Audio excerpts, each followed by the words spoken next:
This episode of Some Inkling's hopeless descent down the rabbit hole of low-score craftsmanship is the result of years of putting it off until the next April Fool's Day, as well as an eternity's worth of toiling through one of the most unfairly difficult games to have ever been released to an audience of one. So before I chronicle my discoveries, I have just one thing to ask of you.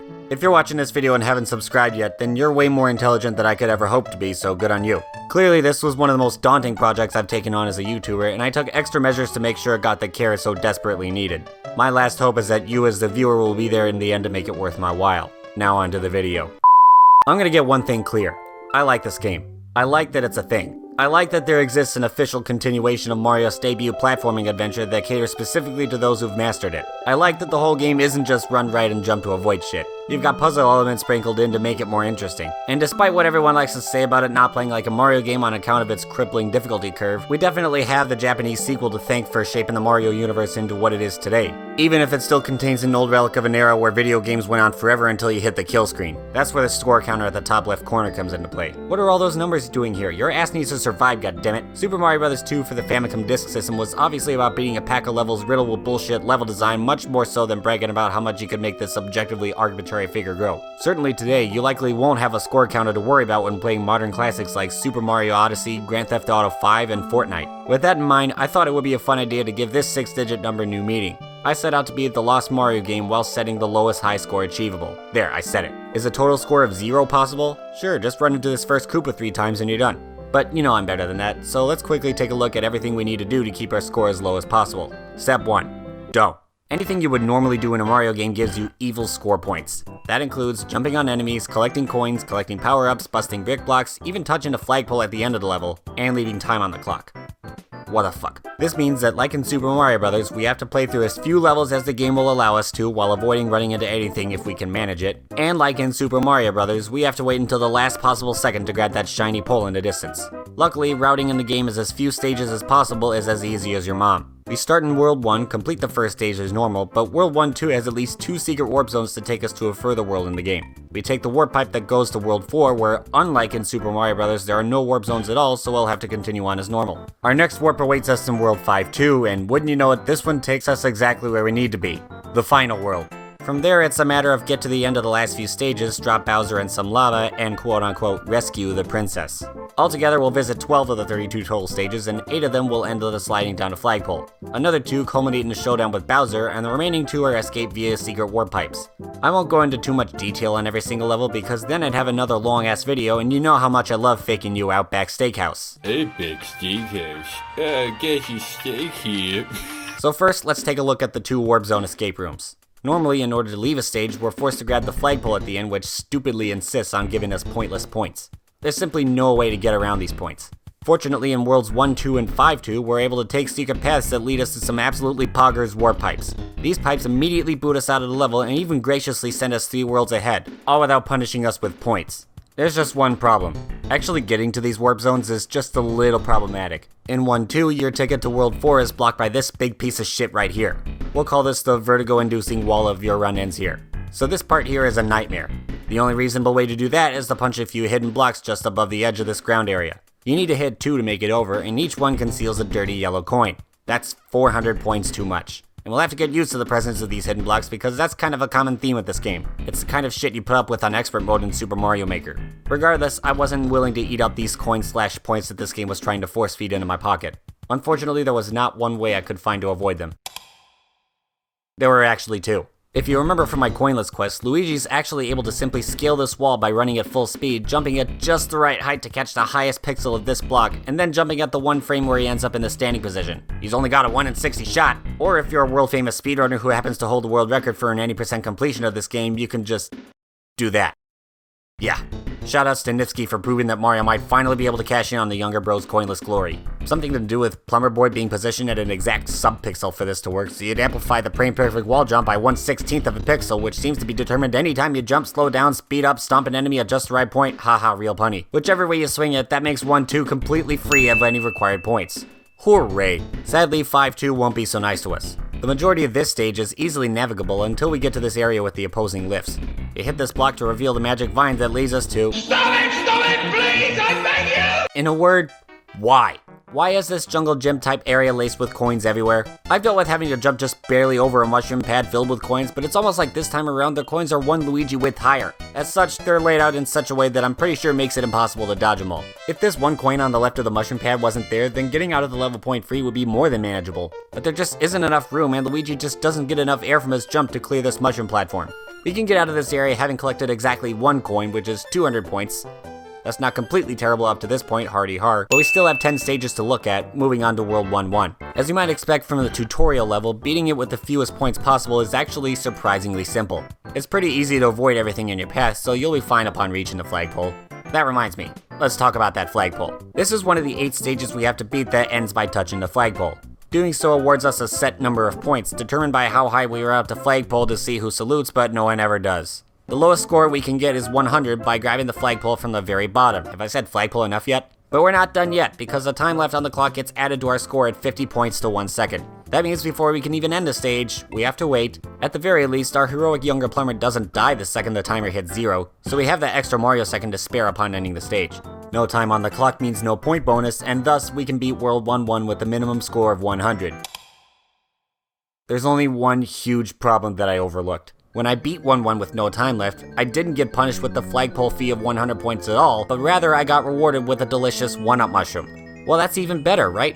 What exactly is the problem here? This is a godsend. Can you imagine beating every level with 0? Oh dear lord! This poses a big hindrance to my game plan. I don't know why these handicapped fireworks of all things decided to come back and ruin our day. I just want the lowest score possible. Is that too much to ask?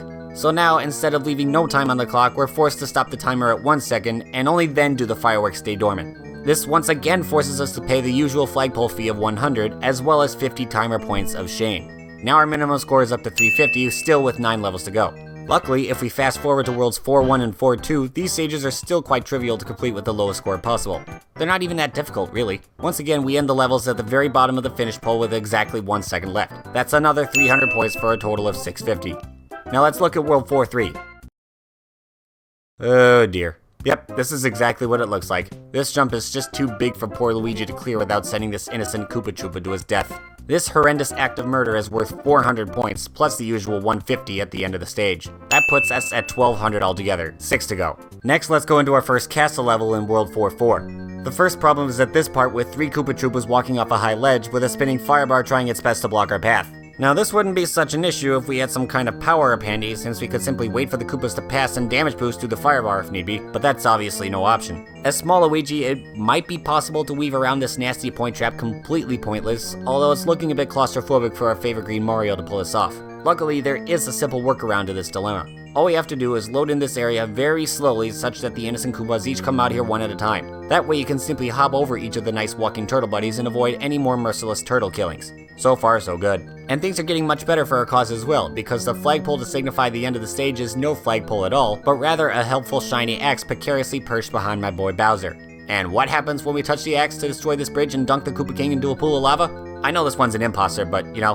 Anyway, did you see it? No points. I'm a bit mind-boggled that I get to kill Bowser and not have to pay a boss murder fee, but whatever, that's pretty cool. Oh yeah, remember Mario 1? For whatever reason, the timer bonus doesn't apply after being a fortress level. Well, gee, I better get out of here before the timer starts to... Fuck. Really? They thought of that not even a year later? Okay, fine, so I guess we still gotta kill off all this time before stepping into the boss fight. Just be careful not to pass under him too quickly, else Bow Wow's gonna catch you. Anyway, you touch the axe with no time left, and there you go. Now you can leave the World 4 castle without any... Are you shitting me?! Seriously, what even is this, besides a cursed image? I did all of that waiting around to end a stage with no time left, and the game decides to assault us with 50,000 of those stupidly spastic ninja points?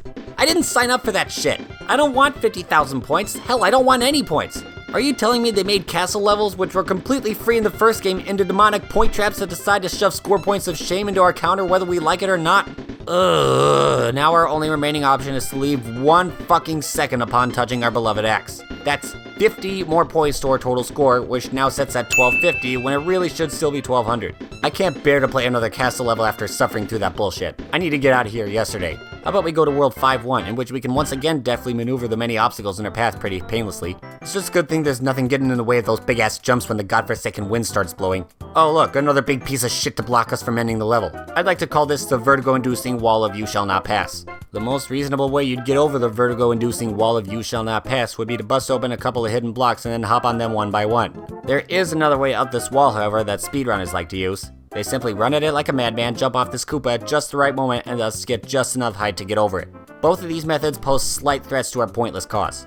400 points for this selfish coin heist, or 400 points for this senseless act of turtle abuse. Pick your poison. So we need to get creative. Just like with the wall of your run-ins here, we need to abuse this game's pixel-perfect wall jump glitch to get over this scary part unscathed by pointless points. We just gotta once again kill off almost the whole clock before touching our favorite flagpole, and now our total score is up to an even 1400. And now all that's left to investigate is the treacherous as ever World 8. And holy fuzzy, does World 8 ever have a nasty beef with us. For starters, 8-1 is as nasty of a point trap as they come, featuring not one, but two impossible jumps. First, there's the terrifying valley of Kill the Koopas. As the name implies, 3 innocent Koopas float nonchalantly over this dangerous canyon, and you're meant to stomp on them to get across. I briefly tried to work around this intended method, and it might be possible to clip just the right pixel on the other side of the jump, but honestly I'm not holding my breath here. I went ahead and killed this poor Koopa, paying an ouching fee of 400 points to do so. This next jump, which we'll call the death-defying Gimme Points Canyon, is basically the same story with a single Koopa guarding what looks like a tantalizing jump to make. Again, if we could get an absolutely frame-perfect jump off this ledge, then maybe we can pull off some more sorcery to get across while saving this Koopa. That gets me thinking, what if we could jump off another enemy to get across? Well, it just so happens that World 8-1 is loaded with bullet blasters everywhere, so the solution is actually surprisingly simple. We lure one of the many bullet bills all the way to this death pit, we jump off the bullet bill instead of this nice floating Koopa Troopa, and hooray! We only pay 200 shameful points for such a misdemeanor. Luckily, the rest of 8-1 is straightforward enough. All that's left is to reach the helpful flagpole with 1 second like we always do, and what the fuckity shit? So if stopping the clock at 1 second is no bueno, then does that mean we can go back to killing off all the time left? It does. Well, this is totally arbitrary. Why does the game decide to let me skip the timer points now when we've already hit out the last world of the game? I know the fireworks system is nothing like in Mario 1 since we've been stopping it at 1 the whole game without consequence, so what the hell am I missing? It's because of that fucking offensive coin counter. Its last digit suddenly matched with the last digit of our timer and subsequently punished us with 3 fireworks. If you recall, we were forced to pick up a single dumb coin en route to the warp zone to World 8. This is the only reason why we're finally able to eliminate all timer points while in World 8. Which got me thinking again. So far, not including the stupid timer glitch in World 4-4, we've had to eat a total of 250 timer points in the 5 overworld stages to avoid being assaulted with those evil firework bonuses. As it turns out, there is a very slight workaround to this mechanic. If we intentionally steal a coin in the very first level, then we're finally able to get rid of all those nasty timer points once and for all. That adds 200 points onto our 1-1 score for this act of coin larceny, but it saves a total of 250 across the 5 applicable stages we've already routed. Thus we've scratched off a measly 50 points off our total score, which I know doesn't sound like a lot, but you know. Anyway, I never even wrapped up World 8-1, let's do that right quick. To recap, we're forced to pay another 600 points for the senseless murder of this innocent Koopa and this free-flying bullet bill buddy, on top of our now 100 point flagpole fee, which brings our total score to 2,050. Sadly, we're still not done committing horrible crimes in this world because 8-2 presents us with this absolutely cheap situation. So the way this level works is that this block contains a sprouting vine that leads you to the only way out of the level because if you miss it, the stage just loops. The way you're meant to hit the block is to once again to kill one of Bowser's helpful minions. I swear it looks like it should be possible to just jump from here to there if you're running at top speed. I tried to bust it open white gloves several times, and I even slowed the game down to half speed to see if I could find just the right setup. From what I can tell, this might require jumping at the perfect last possible frame, getting just the right amount of air. And I might be getting paranoid, but I could swear our favorite green former plumber literally clipped right through this blick block at several different angles without having any effect on it. So I wasn't able to skip killing this poor turtle buddy, and I don't even know if it's possible to spare his life tool assisted.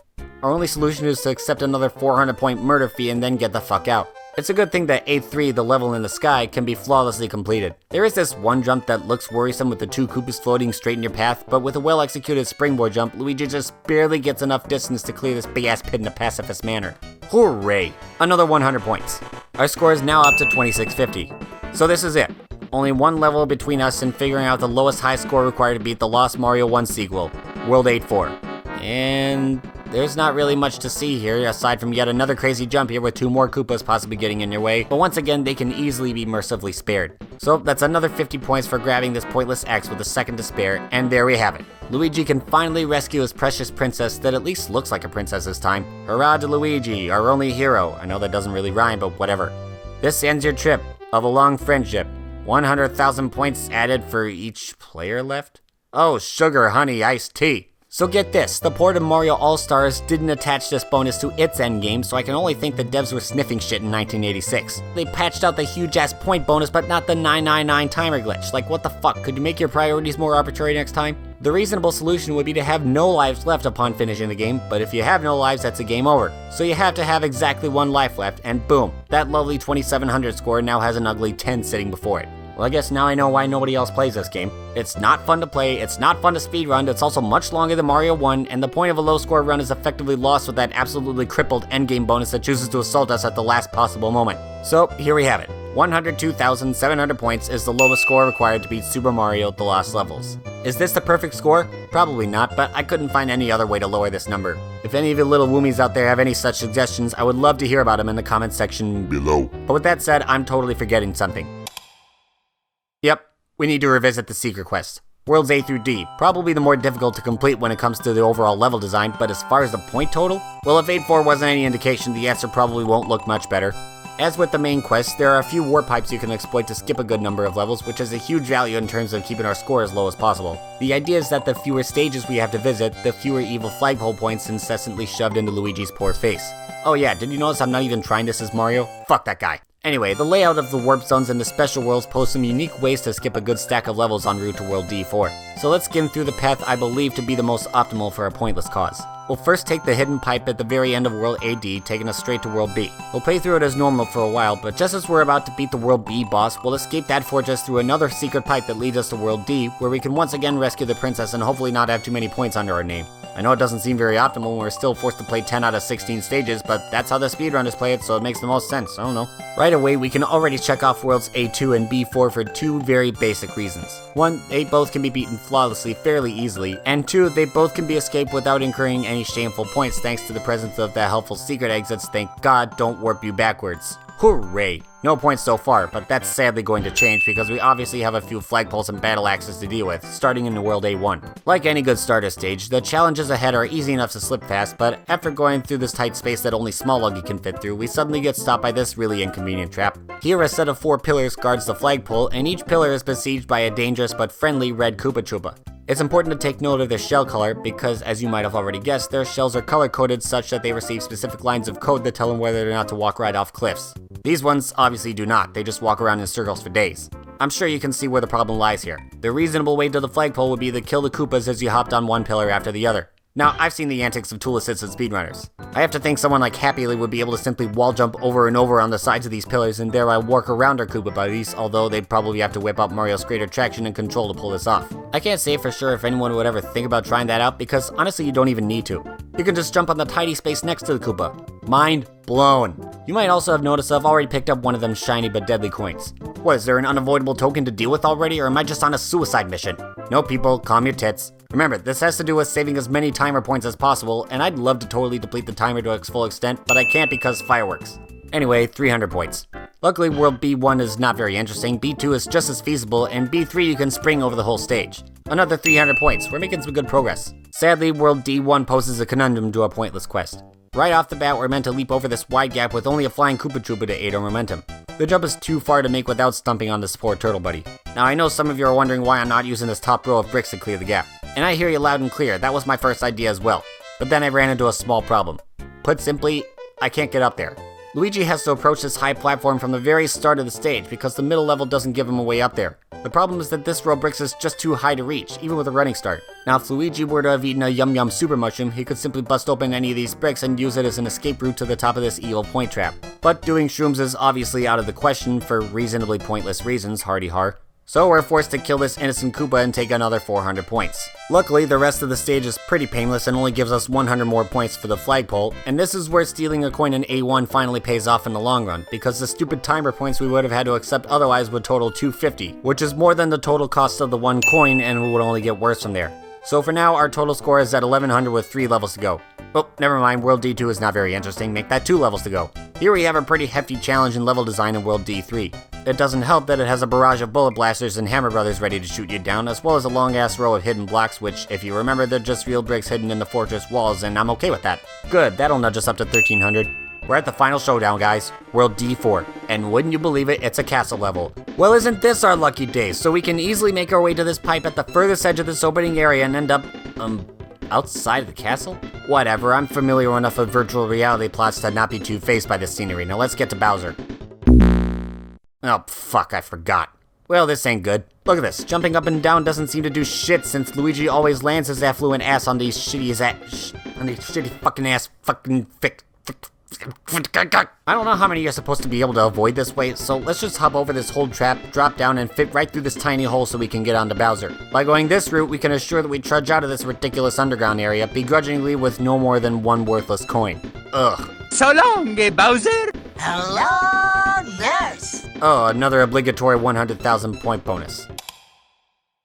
That absolutely dipshit endgame bonus.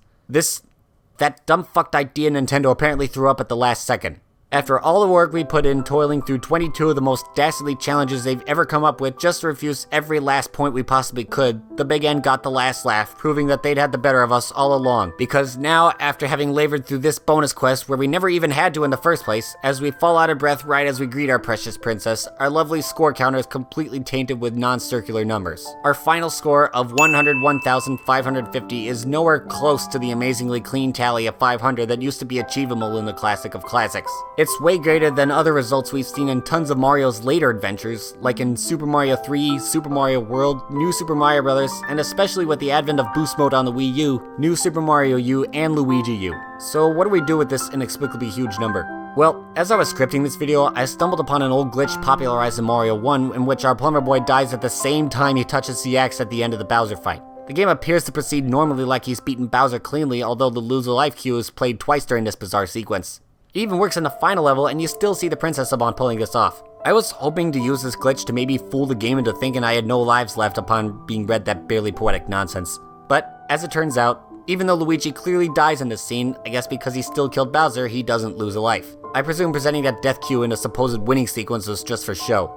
That or Lucky Boy just got refunded the life he should have lost. So, yep, the 100,000 point bonus stays. It's a crying shame too, because I for one was hoping I'd encounter something game-breaking in a game where nobody seemed to know or perhaps care how low they could get their point tally. But, as it currently stands, with this many points shoved up her ass due to circumstances out of her control, quite frankly, it makes our quest to get the lowest score possible in the lost levels, pun completely intended, pointless. No wonder nobody else has ever tried this shit. Okay, that was a bit of an exaggeration. At least one other person has attempted to get the lowest score possible. While I was doing my research, I found an interesting video on this very hot topic from YouTube user Red5433, who appropriately dubbed his documentation session the worst player ever. I like that he chose to give an in-depth rundown of both Mario and Luigi's efforts to achieve the ultimate lowest high score and see which brother would be crowned the biggest loser. It kinda pains me to see that his video never got any traction, since I'm pretty sure Red5433 was the first person on YouTube to take a serious dive into this game's point system. So I highly recommend you take a look at his findings, especially if you're interested in seeing how Mario would fare in this pointless quest with his slightly lower jump. Link is in the description below. Anyway, even after finishing both of the available quests in Mario 2 Japan, I remained beyond frustrated by this pathetic endgame sequence that twice ruined my lovely little score. I desperately did not want to accept these results, but I was out of outs. We can't escape killing these poor Koopas minding their own business. We can't eat a super mushroom to bust open one of these bricks and save the Koopa that way.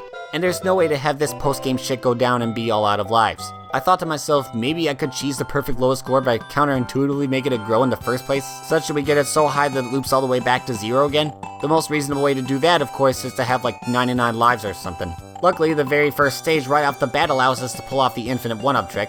I imagine your life count tops out at 128 in this game, since I remember that's how All-Stars worked. It's easy to lose count of how many lives you have after stomping on this Koopa who knows how many times, since I don't think the game can count that high to begin with. Still, you can gradually get down to 99 if you intentionally drop on a few of the stages. Or you can get a game over. Look at me, I broke the life counter! No, seriously, the game stops working properly if you rack up too many lives this way. Apparently, you can indeed have up to 128 lives at once, but any more than that, the game just gives up and says you don't have any. But look at my life count. There's no way that reads 0. I should still get the biggest point bonus ever after finishing the game with infinite lives. Right?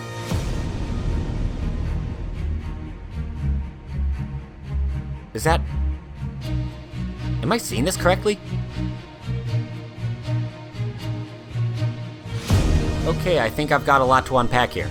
Basically, when I said that I broke the life counter, I wasn't fucking around. The game keeps track of your total number of lives as a signed 8-bit integer. Its value can thus be anywhere from -128 to 127. You can see where this is going. With the infinite 1-up trick, it's easy to get up to 127 lives. However, any more than that, and the value overflows and decides to loop our life count back over to -128. The catch is, if we die at any point afterwards, the game only checks if this value is greater than 0, but since it's in the negatives, it stops the game. Dying at any point after exploiting this objectively funky mechanic triggers an immediate game over and loses all progress. And even if you were to cheat the point system by getting a game over in World 8 and try to rack up those lives again, well, good luck trying to find a spot to do so. On the other hand, now that our life count is stuck way below 0, yeah, we're suddenly able to turn this unholy piece of shit on its head. Honestly, I don't even care that it's still not on SM Bros 1's level. Who needs to go that low when you can just score way too many 1-ups and thus finish the game with a way lower score than the developers ever intended? Take that, Nintendo! Okay, so to get this to work, you absolutely have to eat this Yum Yum Super Mushroom. Plus you'll end up breaking the brick block directly above, and then the magic happens. Now to be fair, dealing this much damage in the very first level is worth a grand total of 23,100 points, but still, if we're talking about saving those god-awful 100,000 points at the end of the game, that's a game-changing difference of 76,900 pointless points. And yes, you can pull off the exact same trick in the secret quest as well. Here it's a little more straightforward since the Lucky Koopa's just bouncing around in plain view and you don't gotta bust any open bricks to get him, but you have to bounce on him twice to get him to retract into his shell, so he'll give you an extra 400 for that. I made the mistake of losing Thick Luigi on purpose after doing this. Don't. We can save even more points with this big boy as long as you don't take damage. Or die. No pressure. First, let's go back to the main quest and take our Super Mushroom all the way to World A2, assuming we can still beat 5-2 as Super Luigi. We do need to reinvestigate 5-2 for the important reason that only Small Lucky can fit through this gap that lets you avoid all the coins on the higher path. But since he's big, he now has to take this coin-littered road above, and suddenly 5-2 becomes a bit problematic. I'm pretty sure it's sadly not possible to just jump over all that bling, and even if it was, the ceiling is also too low for Luigi to not bang his head on it and bust open one of those bricks, which by the way has 50 points. There's no hole in the ceiling to sneak over from the beginning of the level up until much later near the lift section. I could intentionally break a brick and sneak past the level that way, but I wanted to go one better. I was hoping I could pull off another epic wall jump to get on top of the stage. Unfortunately, I couldn't get enough height to clear the wall due to the lackluster running start, cause I can't backtrack. Ugh, this lame-ass tiny underpass. I can't just walk through this, right? Hey, it's a Luigi, a fuck your physics. Bitch in! No extra. Fuck these fucking buzzy beetles. Okay, now I'm out of ideas. I guess I'll try this wall jump again. This is proving to be much harder than what I put up with in 1-2. I think this is so... I need water. I think since there's so little ground to run on, it's therefore more of a crapshoot to get the speed needed to get the necessary air. And even then, you still gotta worry about clipping on just the right pixel of that wall block. You can see I jumped so far to the right for a good running start that I almost ran out of room to hang on to that top ledge. But now we can have another look at A2 where it might also be possible to spare this friendly Koopa as Big Luigi. We simply hop to the other side of the exit vine and use a well-timed running start jump. Oh hi, Random Hammer Brother. Wow, you are one angry motherfucker. It's a good thing you can just fall off and not feed me points. Just be careful not to scroll the screen too far, cause if the block is only just barely on screen, the vine won't load up. That can get kinda painful, just like trying to not land on the Koopa, or if, God forbid, Luigi's head passes through the goddamn box all over again. What the hell does it take? Okay, I've literally spent hours trying to land this jump. I know it's possible because I've done it once in practice.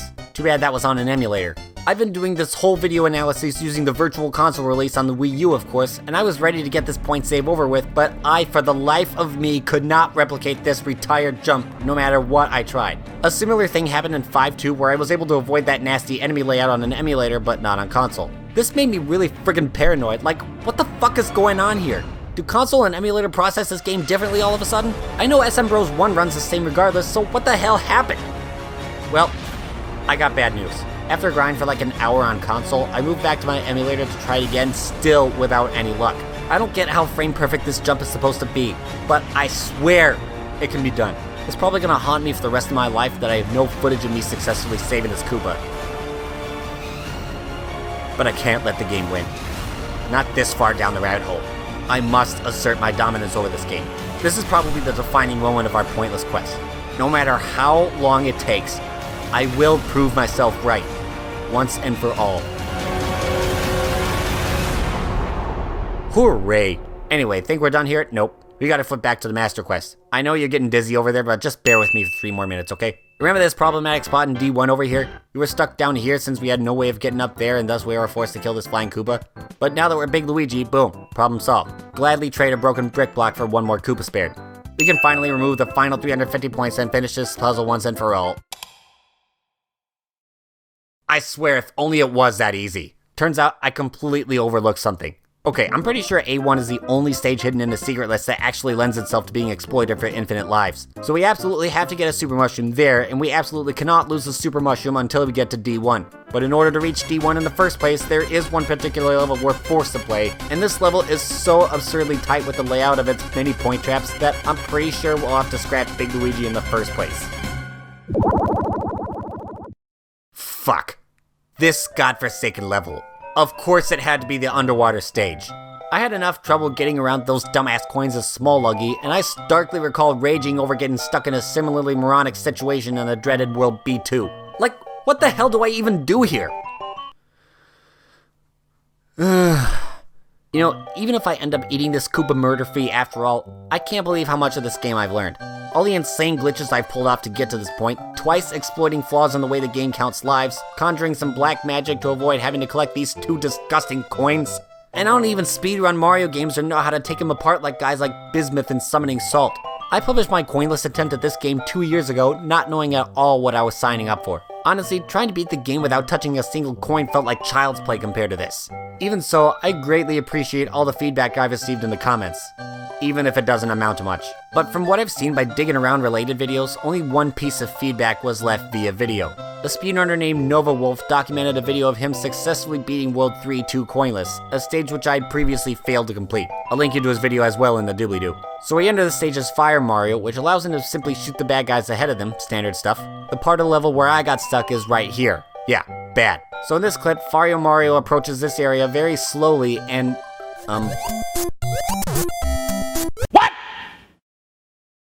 What the fuck? well, if I could do that myself, that'd be hella great, but I only see that shit in tool assisted speedruns, so what are the chances?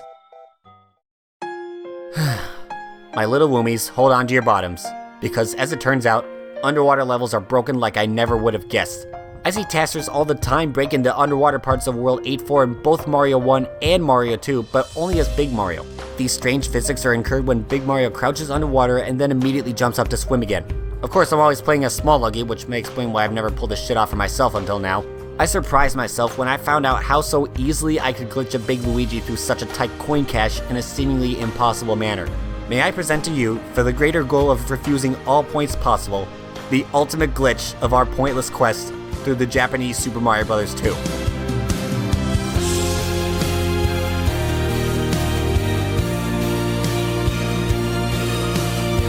My work here is done. After an agonizingly long journey of routing and breaking down these lost levels, I believe I finally have my answer right here. The theoretically lowest high score achievable while beating Bowser is 25,400 points. But if we're just looking at the ultra secret side quests, it's an even lower total of 24,600 for an altogether tally between everything the lost levels has to offer of an amazingly even 50,000 score points. That's simply astounding. It's like the game graciously halved itself at the one point where all hope seemed lost. All those aces up our sleeves, from literally frame-perfect walled clip jumps to seamless coin and enemy dodgery to whatever this is, they all culminated in probably the second most bizarre low-score revelation I've ever seen, save for New Super Luigi U. All that's left is for someone to go out and get the score in the real run. Yeah, good fucking luck. So there you have it, my dudes. That was Super Mario Bros. 2, as originally presented in Japan. This was a fun game to revisit, to say the least. I really hope you enjoyed watching this video and at least learned a lot from it, as much as researching the game blew my mind in itself. Now, because I'm not that smart, I wouldn't be surprised if there were still some obvious point saves I missed while whipping this bad boy into shape. And no, the lack of an extra life bonus at the end of the All-Stars port doesn't count. But if you know something in the original Famicom release that I should know about, please don't hesitate to tell me about it in the comment section above. And while you're at it, remember to share this video with your enemies, rate it even if you love it, and for the love of God, stay at least 6 feet away from that subscribe button. And make sure to watch your notifications for at least 20 seconds. By the time you've seen this, my Patreon page will probably have been deleted, but I'll still link you to it for shits and giggles. Don't know what Patreon is? Me too. Okay, what are you still doing here? Go do some productive shit with your day, alright? Alright.